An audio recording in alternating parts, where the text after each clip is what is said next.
बात होगी। But coming back to एक ज़रा चुभता हुआ सवाल है और ये ज़रूर पूछना है। नैब के केसेस आपके ऊपर पड़े हुए हैं, आपके ऊपर बड़ी एलिगेशंस भी लगी। मैंने इस पर रिसर्च की, काफ़ी रिसर्च की और मैंने काफ़ी लोगों से भी बात की। नैब के अंदर भी मैंने, वो नाम मैं नहीं ले सकता, और जो बाहर के नैब हैं उनका व्यू ये है, और थैंक गॉड कि उनका व्यू ये है, वरना ना होता तो मैं बहुत सख्त सवाल पूछता, क्योंकि मेरा भी व्यू ये था। उनका व्यू ये है कि आपके ऊपर नैब का केस कोई नहीं बनता। मैं एक राय नहीं दे रहा, तो what exactly is the NAB case? आपके खिलाफ नैब का केस क्या है, मुझे ये बता दें। ये मैंने एक दूसरे शो पे कागज़ के साथ भी, क्योंकि मैं लेके नहीं आया, मैंने जनरली मैं आपको उस शो पे भी मैंने बोला था कि देखें, पैनामा लीक्स एक वर्ल्ड वाइड फिनोमेना था। ठीक है, एक लीकेज थी एक पर्टिकुलर BVI के एजेंट्स के अंदर, ठीक है, एक एजेंसी के अंदर। उसमें हर दुनिया के सारे लोग थे दुनिया के जिनके पास ये कंपनीज थी।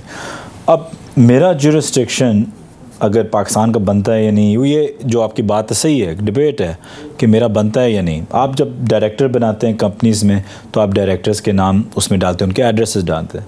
मैंने एक का डायरेक्टर का नाम चेंज किया था, उनका एड्रेस यहाँ पाकिस्तान के लिए, जो कि आपकी फैमिली में से थी जी।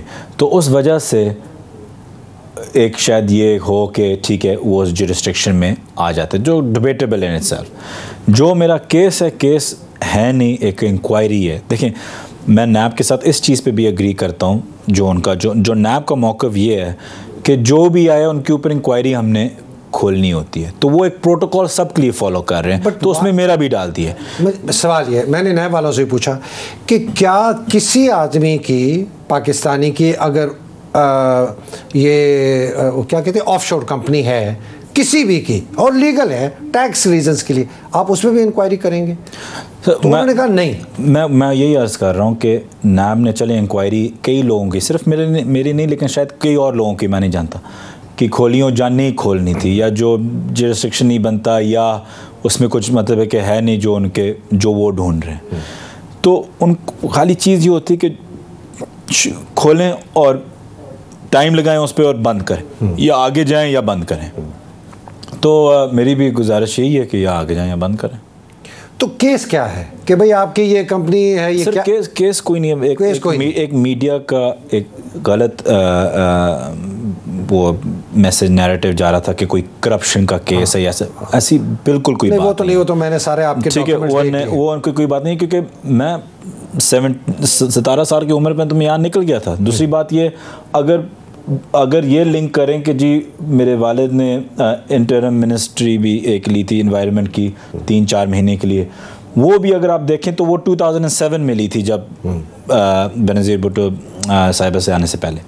तो वो जो इंटरम थी मुशर्रफ की और उनके बीच में, तो वो 2007 थी। कंपनीज जो हैं वो 2006 की हैं। उनमें से 6 कंपनीज हैं या 7 कंपनीज हैं, उनमें से 4 तो उसके अंदर कुछ कभी था ही नहीं, कुछ भी, वो वैसे ही शेल कंपनीज जो होती हैं $500 की आपने खरीद के रखी हुई थी, जो जिनमें था वो मैंने पूरी उनको फाइलें, मैं एक और शो पे भी पूरी फाइलें मैंने उनको दे दी। तो उसको जितना वो स्ट्रेच करना चाहें वो कर सकते हैं। अगर उसमें लॉजिकली देखें तो एक जाहिर सी बात है कि इसमें मतलब इसमें कुछ है ही नहीं कुछ, इट्स पॉइंटलेस इंक्वायरी। इंशाल्लाह साबित भी हो जाएगा। तो मैं, लेकिन मुझे पूरी उम्मीद है कि नैब उसको फेयरली देख रही है, और इंशाल्लाह मैं समझता हूँ कि अगर हमारी कोऑपरेशन ठीक रही तो इंशाल्लाह ख़त्म हो जाएगा। ठीक है, एक और क्रिटिसिज्म जो